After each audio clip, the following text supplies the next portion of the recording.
As you can see, it's pretty bloody hot, but it's 7:15. Anyway, I am going to try a radical thing. I'm going to walk to the place where I'm having dinner, same place as last night. I'm hoping it's not as far, it's as far as I think, not further, and I'm sure there's lots of seats on the way if I run into problems. One day I will do this without thinking.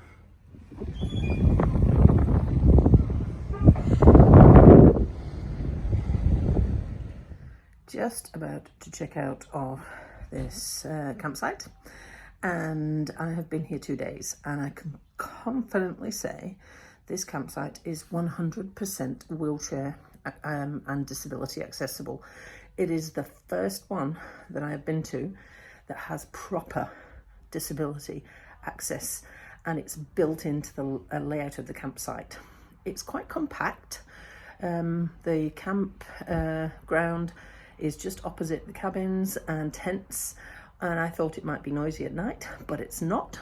And yes, I can highly recommend this one, top 10 Tiano, for anybody who is disabled. Guess what?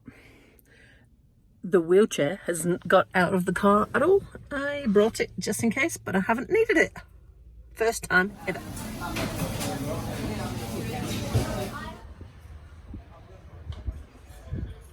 That is the Sunfly Cafe. Now, I've been twice. It is really busy, but somehow they get through their queue. You're never standing in the line long. It always looks a nightmare when you get there.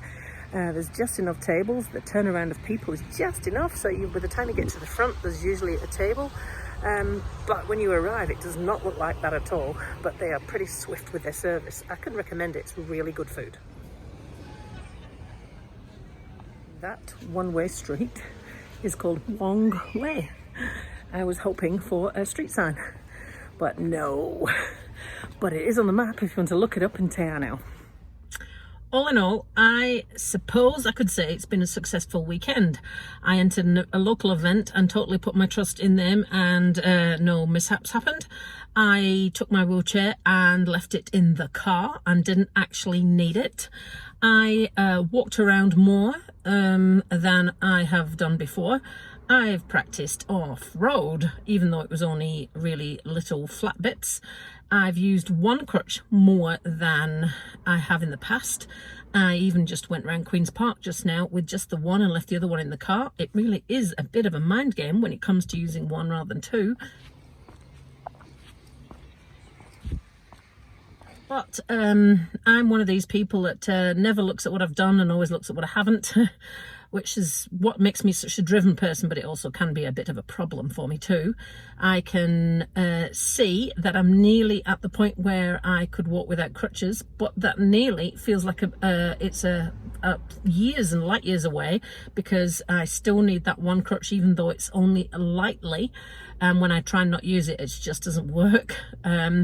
Things that I struggle with still are stairs, and what I've discovered is the right knee doesn't like leading downstairs and being the weight bearer, and I must have been for years now been using my other leg instead of the right knee for leading me downstairs, and I didn't realize that until recently. But I need to focus on what I have done rather than what I have not done, and yes, this next goal is cycling and standing on my left leg on its own. I think I might manage the cycling before I manage the standing on my left leg part, but I'm going to bloody do it.